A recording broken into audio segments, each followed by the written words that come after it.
Cześć, witajcie moi drodzy w kolejnym materiale wideo na kanale.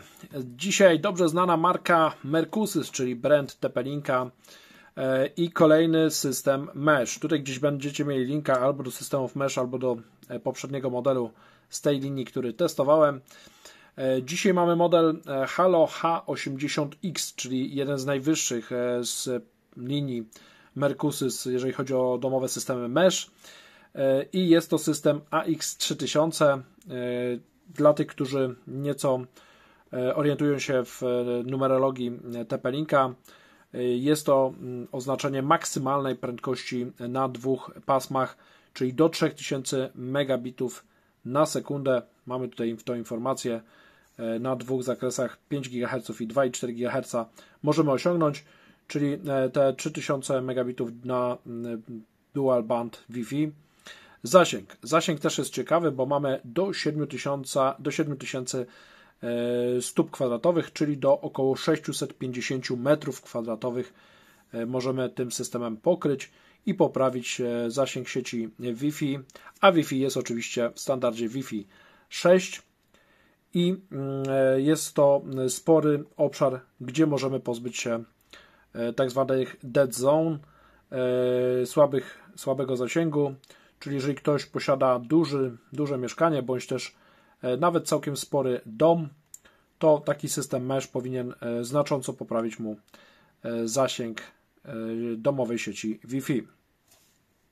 Oczywiście jeżeli system Mesh, to mamy jedną nazwę sieci w całym domu, mimo że mamy kilka punktów dostępowych, to w tym wypadku 3, to mamy jedną nazwę sieci w całym zakresie, a już który nadajnik, odbiernik obsługuje dany terminal, to już jest zależne od samego urządzenia czy samego systemu. On dobiera optymalne parametry urządzenia. Do 150 urządzeń, ponad 150 urządzeń może obsłużyć ten system Mesh. To jest taki standardowa ilość dla produktów Mercusysa z tej linii. 3 razy gigabit mamy i tutaj możemy oczywiście dowolnie korzystać z WAN-u, LAN-u, czyli taki też standard. No i łatwa kontrola za pomocą aplikacji Mercusysa. Duży plus, wizualizacja wyglądu samych jednostek, samych końcówek sieci.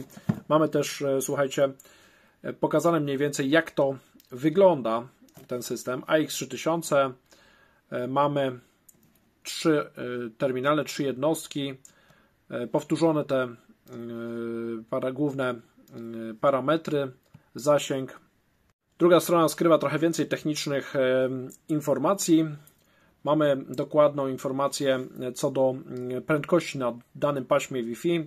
2402 megabity na sekundę przy 5 GHz i 574 megabity przy 2,4 GHz, czyli łącznie na dwóch pasmach mamy te 3000 megabitów na sekundę. Mamy oczywiście wsparcie dla Mesh Protocol 802 KVIR, wielokrotne anteny wielokrotnego odbioru nadawania, OFDMA oczywiście też jest, BSS Color, HS160 to jest chyba 160 MHz kanał, QAM 1024 też jest standardem, WPA3 miło, że jest, chociaż też w tej półce cenowej powinien to być standard. Mamy formowanie wiązki, mamy Smart Connect, mamy tryb Access Pointu, kontrolę rodzicielską, możemy wydzielić sieć dla gości, możemy też opcjonalnie doprowadzić sygnał ethernetowo na ostatniej mili. Kompatybilne z IPTV, z IPv6 to też standard, ale jest 3 razy gigabit port i tutaj oczywiście automatycznie wykrywa, czy to jest port WAN czy LAN. No i wymiary produktu. Mamy też informację, że wspiera i produkty, jeżeli chodzi o aplikacje Apple i Google Android. I na te systemy możemy ściągnąć aplikację mobilną. Dla tych, którzy nie wiedzą jak działa sieć Mesh, jest to jakby wzmacniacz sygnału Wi-Fi, ale taki bardziej zaawansowany.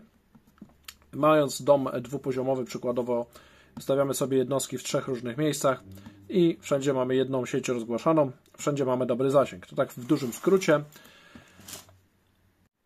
Tutaj mamy informacje szczegółowe o tych parametrach. Tak, zgadza się, 160 MHz kanał, dobrze odczytałem ten skrót. Mamy też oczywiście takie systemy jak redukcja pobieranej energii, możliwość podłączenia dzięki wielu antenom, wielu urządzeń, kodowanie 1024 QAM i 256 QAM. Oczywiście to najbardziej zaawansowane 1024 też jest, OFDMA również jest, więc tutaj te wszystkie systemy standardowe dla systemów mesh są w portfolio Mercusysa. Mamy też oczywiście Quality of Service i jedną sieć zunifikowaną, jeżeli chodzi o hasło i rozgłaszaną nazwę sieci. Zawartość opakowania to 3 jednostki Halo, 1 kabel ethernetowy i 3 oczywiście zasilacze, jedna instrukcja obsługi. To, co zawsze Was interesuje, dystrybucja europejska TP-Linka i wersja sprzętowa 1.0, czyli mamy jedną z pierwszych wersji, czy pierwszą wersję. Model oczywiście Halo H80X, ale to jest wersja europejska w trójpaku. Prawdopodobnie są też wersje na przykład w dwupaku, ale to już musicie sprawdzić na stronie internetowej. Słuchajcie, no to nie pozostaje mi nic innego jak rozbroić sprzęt i zobaczyć, co otrzymujemy. Zawsze mi się podobają te kolory Mercusysa. Bardzo lubię czerwony, bardzo lubię czarny. Dlatego te kolory mi bardzo odpowiadają. Mamy jeszcze 3 lata gwarancji. O tym chyba nie wspominałem. Oczywiście Wi-Fi 6 wsparcie, ale to już w tej chwili powinno być standardem. Co otrzymujemy w pudełku? Trochę papierologii. Tym się chyba nikt nie będzie zajmował. 3 jednostki mesh, słuchajcie. I mamy też 3 zasilacze. To, co wszystkich będzie interesować, ile to mi pobierze prądu?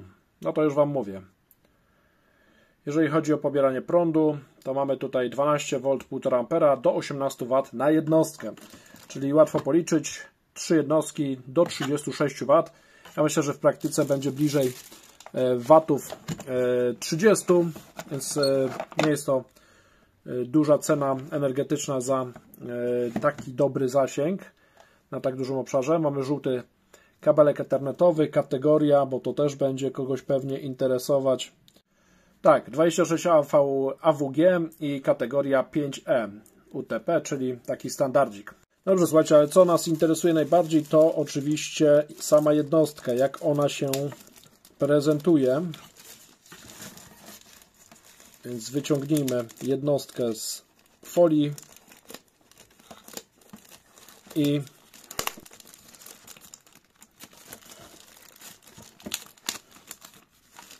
będziemy mieli odpowiedź na to pytanie. Mamy tutaj kilka portów, a więc tak, zasilanie, reset i 3 porty gigabitowe LAN, WAN. Całkowicie, słuchajcie, płaska tylnia ścianka. Z boku też. Z przodu mamy tylko diodę i napis Halo. Teraz będzie to chyba widać. On się nie rzuca w oczy, ale pod światło jest widoczny. Mamy też Mercusysa. Ten już się bardziej rzuca w oczy, bo jest w ciemniejszym kolorze srebrnym. Tu mamy tylko lekkie przetłuczenie. U góry mamy kilka otworów wentylacyjnych, a tych otworów wentylacyjnych więcej jest na dole. Tutaj mamy od razu takie ciekawe gumeczki, żeby się nie przesuwał nam sprzęt. I oczywiście tabliczka znamionowa, MAC adres, mamy informacje o poborze energii, te 18 W maksymalnie, Halo H80X, cały dom w mesh Wi-Fi AX3000. Sprawdzimy, jak to będzie działać. Ja mam mniejszą powierzchnię do pokrycia niż zasięg tych urządzeń, więc nawet 2 takie urządzenia powinny mi w zupełności wystarczyć. Samo urządzenie podczas pracy czy konfiguracji prezentuje się naprawdę elegancko, subtelnie. Mamy diodę, która w zależności od tego, jak funkcjonuje, zmienia kolory. Przed chwilą była żółta, teraz jest zielona, więc informuje nas o stanie pracy, natomiast jest ona na tyle subtelna, że jakby nie razi. Myślę, że nawet w nocy nie powinna przeszkadzać. Jeżeli chodzi o oprogramowanie, to zapewne jest też opcja wyłączenia jej, znając Mercusysa. Po kilku dniach systemu Halo H80X mogę potwierdzić tylko moją opinię, jaką mam do tej pory na temat systemów mesh Mercusysa. Są to naprawdę ciekawe urządzenia, oferujące dużą wydajność, spory zasięg, jeżeli chodzi o sieć Wi-Fi. Jeżeli ktoś raz skorzystał z porządnego systemu mesha, za taki uważam systemem Mercusysa, to już raczej nie chcę wracać do kilku punktów dostępowych, czy do jakichś wzmacniaczy sygnału, bo to jest zupełnie inna liga. System mesh to po prostu inny poziom i w tej roli Mercusys doskonale się odnajduje z modelem H80X, chociaż te niższe modele, które wcześniej testowałem, tutaj gdzieś Wam też podlinkuję, również spełniają swoją rolę. Natomiast ten odróżnia się tym, że ma jeszcze większą wydajność, jeszcze większy zasięg, mam wrażenie, chociaż nie zestawiałem ich jednocześnie, więc ciężko jest mi powiedzieć, czy na pewno, ale takie odnoszę wrażenie. No i przede wszystkim tutaj nie odnotowałem żadnych spowolnień. Z plusów tego systemu jest też to, że jeżeli na przykład macie gdzieś komputer stacjonarny, a nie chcecie ciągnąć tam kabla, który mimo wszystko jest niezłym rozwiązaniem, to możecie po prostu na ostatnią milę, czyli od jednej z jednostek, pociągnąć po prostu kabel do komputera i będziecie mieli podłączony ten komputer stacjonarny, nawet jeżeli nie ma karty Wi-Fi. Jestem ciekawy Waszych opinii na temat systemów mesh. Czy używacie, czy zamierzacie używać? Jeżeli tak, to jakie firmy preferujecie? Jakie są Wasze doświadczenia? Napiszcie koniecznie w komentarzach poniżej. Oczywiście proponuję udostępniać, szerować ten materiał, aby niósł się po sieci. Jeżeli się Wam spodobał, to proszę oczywiście o łapki w górę. A dla tych wszystkich, którzy jeszcze nie mają subskrypcji kanału, polecam zrobić to teraz, najlepiej z dzwoneczkiem, aby nie ominął Was żaden nowy film. Na koniec jeszcze podlinkuję Wam chociaż 4 testy systemów mesh, które testowałem do tej pory na kanale. Hej, hej, do kolejnego wideo.